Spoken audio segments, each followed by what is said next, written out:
and welcome to the channel. My name is Linda, and if this is your first time here, I'm so glad you found the channel. And if you're back to watch some more Lucifer with me, welcome back. So we're on season 1, episode 10. It's called Pops. Okay. We'll have to see what that's referring to. I want to apologize straight off. I'm having some equipment issues this week. My good wireless headphones decided to die on like Sunday or Monday, so now I'm stuck with these earbud things that are not great. And I'm recording using my microphone, which is sometimes fantastic, and sometimes there's like a hiss or like a poppy sound to it. I'm not sure why there seems to have no rhyme or reason to that. And so, but if it's acting up like that, then I just record through my headphones, but that's not possible with these crappy orange things. So I'm hoping that my microphone is going to behave itself and I'm going to be able to record properly and you guys will be able to hear me okay. So fingers crossed. But yeah, so that's what's happening on my end of things. Let's hope for the best. Season 1, episode 10, Pops. In the last episode, it was very, very heartbreaking. We were introduced to and immediately lost Father Frank, who was a priest that came to Lucifer looking for some help for this young guy. I can't remember the kid's name, but it was like a child of his, like, Frank's friend from before he became a priest. And the kid had lost both his parents in a car accident in the car that Frank was driving. And so he took it upon himself to look out for the kid and make sure he was, taken care of. But I guess he had started to get involved, the kid, not Frank, had started to get involved in some drug, like trafficking and stuff. There was another sort of big time drug dealer called the Spider, who also worked at the community center that Frank was affiliated with, and so the Spider was trying to recruit this kid. I'm going to look up the kid's name so I can stop calling him the kid. Connor. That's his name. Connor. I knew it started with a C. I was like, Carlton, Connor. So the Spider is trying to recruit Connor to come into his, group and start. I think Connor is already sort of in-ish. I think he's been like dealing and stuff, but I think the Spider is wanting him to get deeper into his sort of gang, and he's recruiting kids from the community center where he and Frank both work, and Frank suspects him of it, and that's why he goes to Lucifer to help him try to get Connor out of the situation. And amazingly, and I think against Lucifer's expectations for sure, and again, kind of against his wishes, he and Frank end up really connecting and getting along, and I think Lucifer really likes him a lot, thinks a lot of him, and unfortunately, at the end, Connor is with the Spider, and the Spider wants him to kill Frank as sort of a show of loyalty, like that you're all in. If you're all in, you'll kill the priest or whatever. But Connor can't do it and doesn't do it, and the Spider decides that he's going to kill Connor, and I believe probably also Frank at the same time. That was the plan. But he aims at Connor, and Frank pushes him out of the way and gets shot and dies in Lucifer's arms, which was heartbreaking completely. And Lucifer loses it, understandably, and is about 2 seconds away from murdering the Spider. But Chloe sort of talks him down and says, this isn't what Frank would want, which is very likely true. It's really true. And so Lucifer ends up letting him go, and then proceeds to go have a conversation, which is mostly just him yelling at God for the injustice of what happened to Frank, and it's Lucifer basically calling calling God out for being a hypocrite and for saying, you know, for making it so that none of it matters. It's all pointless. Like there's no, you know, there's no, like Lucifer is saying to God, like, it's all just a game to you, basically. Like there's no rhyme or reason to any of it. It doesn't matter. You know, if we do what you ask, you know, you die anyway. If we don't do what you ask, you know, you don't care, is basically what he's saying. And it was an amazing scene, and very, very sad, and very heartbreaking, and very incredibly well acted, and it's just it was a fantastic scene. But yeah, and then at the end, Chloe goes to see Lucifer and you know, sort of check on him and make sure he's okay, and the two of them start playing some Heart and Soul on the piano, and it's very sweet, and it's awesome that she's, you know, there for him and as a friend and helping him. That was a really sweet scene. And then the other thing we find out in the episode is that Malcolm is basically bribing Dan and forcing him to, he basically got him to get a gun out of evidence that I guess can't be like traced back to Malcolm. And the reason he did that was because Amenadiel brought him back from hell and is threatening him with the return to hell if he doesn't use the gun that he got to kill Lucifer. So, okay, Amenadiel, that's very angelic. So yeah, that's crazy to me. And so the reason Amenadiel is wanting him to kill Lucifer is because if Lucifer dies, he'll go straight back to hell. I guess that's Amenadiel's plan or thoughts anyway, which makes sense. But yeah, that's what he wants. He wants Malcolm to kill Lucifer, and then so that Lucifer ends up back in hell. Yeah, so we'll see. Lucifer and Maze have not really made up. Lucifer sort of very briefly kind of talks. She's still there. She's still like in the bar. She's still at Lex working for him and with him, I guess. But there's lots of tension there. So we'll see. Hopefully that'll clear up soon. I don't know. But yeah. Anyway, without further ado, let's get into the next episode. Season 1, Episode 10, Pops. But there's no way of finding out what deliciousness is underneath without giving it a little taste. You like that? Oh, God! Really? You have to bring him up now? I mean, we were having a moment. Lucifer. Looks like this guy was poisoned. No. This is horrific. Did you know him? Well, only by his work. I mean, this chap was an artist in the kitchen. He made the most exquisite Mexican cuisine I've ever had. And now... It's okay. I'll never taste his perfect tamales again. So this isn't about the man. This is about your stomach. We were like a family here. Well, hold on. So everyone here saw him as a father figure? Oh, this is much more interesting now. Your sister's here to see you. Oh, no, I don't have a sister, so it can't... Oh, no. Hi, sweetie. Lucifer, Mom. Sorry, I'm a bit speechless. Penelope Decker. Wow. As I live and breathe, the vampire queen. Yeah. Why? Well, sure. What Okay. about a family dinner tonight? Family dinner. That's right. It's been ages. We never have. And Lucifer, you have to come. Cared about his people. He was... Like a father to you. Yes, we've heard that one before.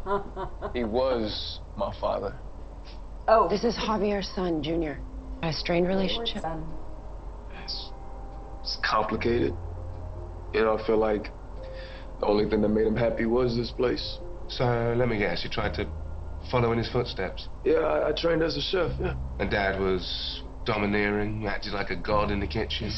Come now, the prodigal son returns to his overbearing father. What could you possibly desire? I wanted to have one more meal with my dad. Oh, Look, you help Lucifer, nice. and I need you to help me. What seems to be the problem? I'm stuck in a place I don't belong, and I'm not going anywhere anytime soon. How to be more normal. So, No, not So normal. what? Normal's boring. You're good as you are. tell me what to do. making friends. Forget it. This was a mistake. Mazikeen. Wait, if you... What's the gun for, Mom? You mean that gun you stole for me, that gun? The way I see it, I'm doing you a favor. A favor? Another man spent so much time with my wife, I sure wouldn't like it. Especially knowing this guy's so dangerous. You want to kill Lucifer?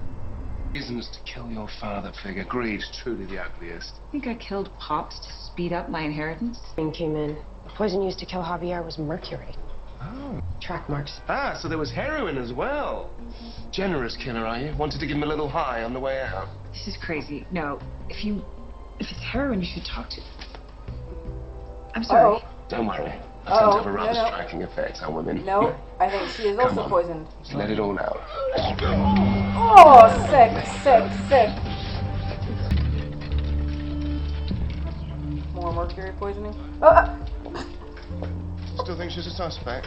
We can arrest her now if you like, you know, once she's done getting a stomach pump.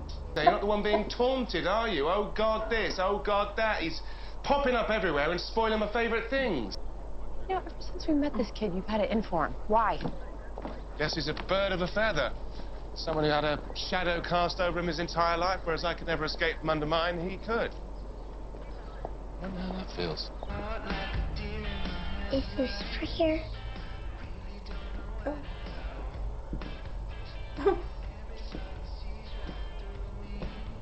Who are you supposed to be? I'm Trixie, his friend.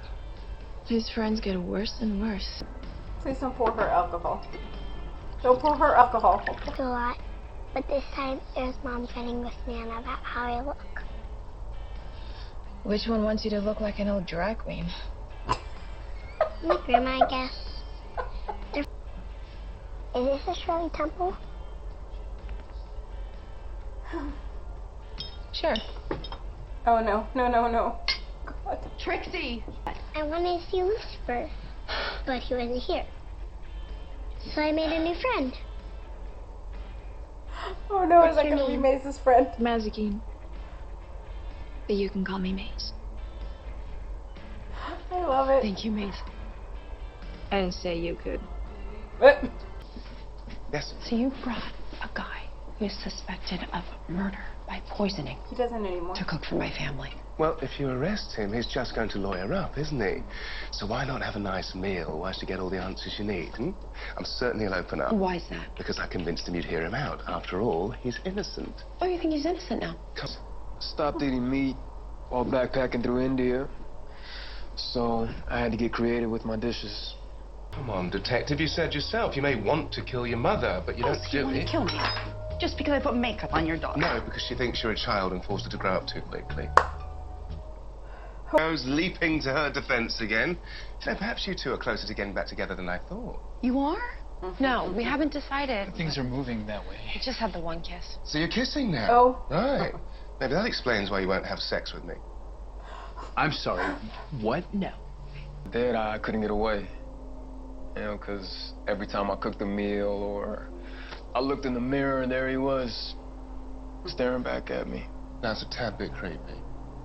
Because he's a part of me, man. You know, he may have pushed me too hard and tried to make me something that I'm not, but in the end, he made me the man I am. I hope you're happy. No, actually, I'm extremely disappointed. Because you ruined dinner? No, because Junior's answer was spectacularly unhelpful. He didn't escape his father because he turned into him. I mean, that doesn't apply to me at all. So if Junior didn't kill his dad, why use heroin? To frame him, maybe? Yeah, I thought about that too, but the only person with motive got poisoned herself. Unless she knew exactly how much to give herself. Creating all the gruesome symptoms, but without the finale. Evidence. Because you killed Javier. I told you I would never do anything to hurt Javier. You seem genuinely upset. Like you didn't want Javier to die. You humans are quite the paradox, aren't you? You're always killing your loved ones and then... Poison wasn't meant for him. You meant to kill Junior, didn't you? That is very clever. Except you didn't realize that Junior changed while he was away. He stopped eating meat. Which is why his father ate his food and you killed the man you love. Oh, what a cruel twist of fate. You don't know what you're talking about. Oh. Have any ideas? Now's the time. Oh, that's one idea. You can put. I'm surprised you came back. I made a friend today. That's fantastic news. I love it. An 8-year-old girl who wandered into the bar. Well, that's a start. Yeah, sure. Perhaps the next one can be of legal drinking age. Yeah, I was thinking the same thing. So, are you busy tonight? Aww. Aww. That's cute. You were right. Lucifer Morningstar is insane and dangerous. And he deserves everything he gets. Well, that works out perfectly. I still don't think he's gonna let him kill him, though. But I can't let you kill him.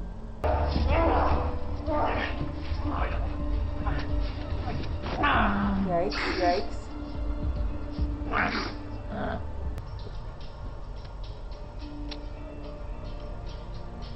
Oh no. He's gonna delete it. I'll answer for you. I hate that, but... Detective, Oh this boy. is unexpected. You said the door's always open, and I'm walking through it. Right, well, I was just on my way out to meet the Britneys, but I suppose they can occupy each other. What do you mean? We weren't even back together, and he ended it with me tonight, with a text. I mean, what are we, in high school? Well, we're certainly drinking like we are. Why don't you...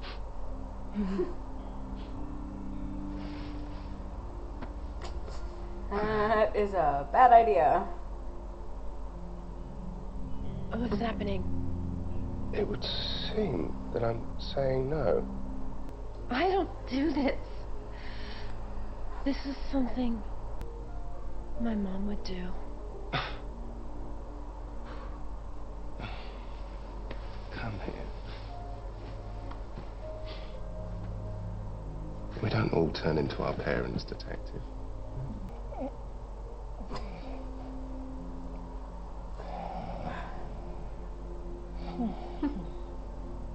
Oh, God. Okay, so that was season 1, episode 10. Pops being the restaurant owner. That was really great. It was a great episode. I really enjoyed, excuse me, I really enjoyed getting some more of Chloe's backstory, sort of, meeting her mom, and that was great. Her mom is an interesting character. I think it's hard anytime a kid feels like they don't get to be the kid and they have to be the adult, so that explains a lot about Chloe's character too, just why she is so responsible, sort of like no nonsense, and why she's why she focuses on getting the job done and making sure that she's doing things right, because seemingly she was the only thing she had to rely on as a kid, that her mom wasn't always, doesn't seem like she was always there as a mom, so it does explain a fair amount about Chloe. I thought it was really interesting, the whole, everything that Lucifer was dealing with there, trying to prove that, I think he was called Junior because his name was also Javier, right? So, Javier Jr. Trying to prove that he was the one that killed his dad, because everybody wants to kill their dad, everyone wants to murder their parental figure or whatever. That was what he was set on proving. And I liked the things that he saw in Javier that reminded him of his situation. The idea that his father was overbearing and he wanted him to be something specific, and when he wasn't that thing, his dad disowned him, or they couldn't reconcile those differences. And so Lucifer saw himself in that, and then projected his want, I think, to end God or to kill God. I think he projected those feelings onto Javier, Jr. But then when Javier admitted that he was inescapable, his dad was inescapable, that he was there all the time, that he was part of him, that he, you know, no matter what he did, he couldn't get away from him. Lucifer was immediately like, that's not me, like, that's not the same, like, that wasn't helpful, like, you know, he was saying to Chloe, but I think maybe it is a little. I mean, again, I don't know, there's obviously a lot of dynamics and layers to the relationship of God and Lucifer. But the idea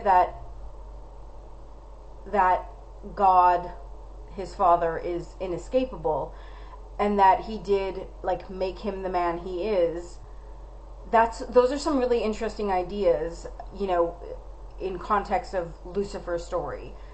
So obviously God made him the devil, right?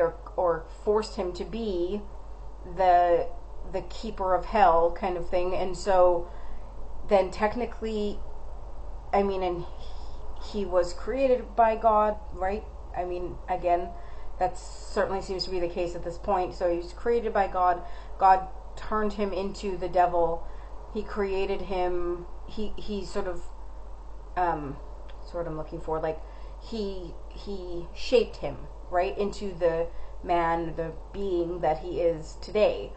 You know, for good or for ill, the things that God did turned Lucifer into who he is. And so that's an interesting concept when it comes to any sort of parental figures and, you know, authority figures and things that happen in our lives that maybe we don't like or that we wish hadn't happened. They did still, no matter what, those are the things that turn you into the person you are. So that's an interesting idea and an interesting concept in regards to Lucifer and God. So I enjoyed those little parallels there, and Lucifer kind of trying to work through those things. Dan pissed me off for the 800th time this episode. I don't know. It's so strange because, like I said, like the last episode, I kind of felt for him. I had some sympathy there for the way Malcolm was manipulating him. But in this episode, he found out that Malcolm was going to kill Lucifer, and his reaction was like, "That's who you're going to kill him?" Like, he was so calm about it to begin with. And I mean, as of right now, all Lucifer is to him is like a guy that's kind of hitting on his ex-wife, or I guess separated wife, because technically they're not divorced, right? They're just separated. But they're still not together. And so he doesn't really, like, obviously he doesn't trust Lucifer. He doesn't like him, clearly. Clearly Lucifer does not like him back. So there's no love lost there. But, like, his reaction to the fact that Malcolm just was telling him straight up that he was going to kill him was pretty lackluster. Although, again, maybe he just didn't want to, like, instigate something with Malcolm or clue him into the fact that he wasn't going to let him get away with it, because of course in the end he didn't, right? He even though he was mad at Lucifer even more for, like, starting stuff at dinner, he didn't. And I, like I said at the time, I didn't expect Dan to just be like, yep, okay, cool, in the end. I figured he'd maybe want to, and maybe have an impetus to let Malcolm just go through with it because he dislikes him so much. But like I said, I don't think Dan is evil. He's not crazy and murderous. So I didn't think he actually would let him go through with it. So it was good that he stopped him. It was literally the one and only thing that he did in this episode that I was happy with. It also sucks that Chloe thinks he, like, rejected her offer to try to work things out, right? It sucks for lots of reasons. Mostly because it hurt Chloe, and it, like, made her put herself out there and then just immediately get rejected, which is awful. But it also sucks because I don't want... Like, I hate the idea of them together. I don't like them. I don't like him, and I like Chloe a lot. So the idea of them working things out or trying to be together, I think they make a terrible match. I think they're bad together. Like, I understand. I really do understand Chloe wanting to go for it. I mean, clearly she cared about him enough to marry him and have a child with him. And so then she's starting to care for him again, right? He seems to be trying to put in an effort, which I'll give him that too, right? He is trying to be there for her. He is trying to be there for Trixie. He came to the dinner, even though I wish he stayed the hell away, but he's trying. So I understand her, and I mean, they do have a child together. They did start a life together, you know, so I understand from Chloe's perspective wanting to work things out and wanting to try and see, you know, for Trixie's sake and, you know, for the sake of their family. And I understand all of that, but I think it's a terrible idea, and I think it's bound to end badly for all of them, and so I really wish that she wouldn't.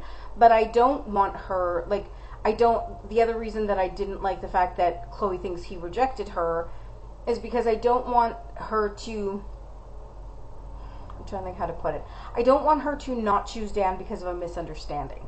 I want her to not choose Dan because she realizes that he's not the right choice for her, and that they're bad together, and that he's truly is a douche. And so I don't want it to be because of a misunderstanding, or just because, you know, she thinks he's not interested in getting back together when clearly he is.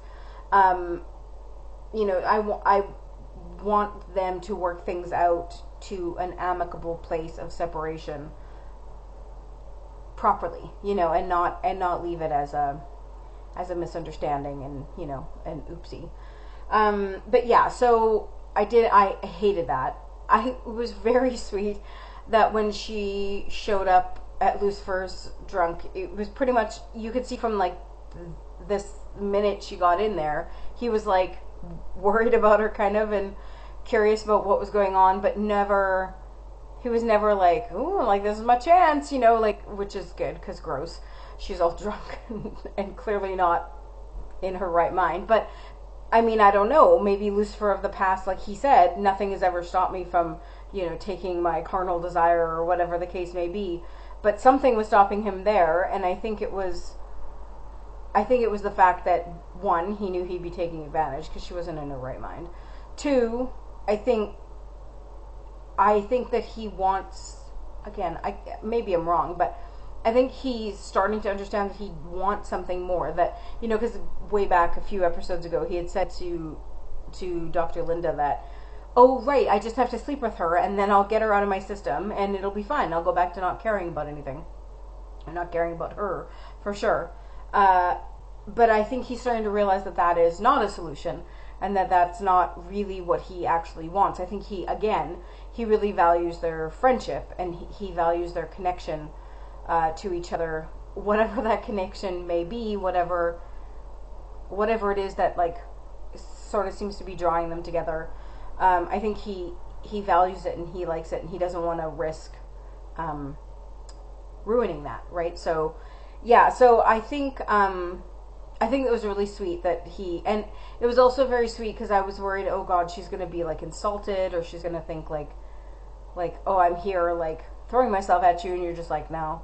But she wasn't. Even slightly inebriated, she seemed to realize that, you know, he was doing the right thing, and that he was, you know, he was being kind to her and caring about her. I don't know. We'll see how she feels when she actually sobers up. Hopefully she'll continue on in that same vein. But yeah, I really enjoyed this episode. I don't know why, but I absolutely love Maze and Trixie as buddies. Love that. And I love that Maze went back to Linda and was like, hey, let's go for a drink. I love that. I love that she's like making friends with, I love that she made friends with Trixie, and that she's trying to make friends with Linda. I think that's really awesome and sweet. I like them together. I like, you know, Maze and Linda, obviously, but weirdly, I also enjoy Maze and Trixie. I mean, I think in the same way that I love Trixie with Lucifer too, even though he's constantly like she came to hug him or whatever, and he was like, get back, or whatever he said. He's all horrified by her. I just love them together. I think it's so adorable. So yeah, I love Maze and her buddy Trixie, and Maze and Linda. That's fantastic. Yeah, so this was a really good episode. I am frustrated with Dan and Chloe, and Dan in general, but it's fine. It's fine. It'll all turn out good, I'm sure, eventually. Fingers crossed. But anyway, I'm going to say goodbye for now and hope to goodness that this recorded properly and that you could hear me and understand me okay. I know it's not going to be the best, so I do apologize for that. But yeah, so if you want to see full-length early reactions, come on over to Patreon. I'll have a link in the description below. Okay, thanks guys. We'll see you next time. Bye.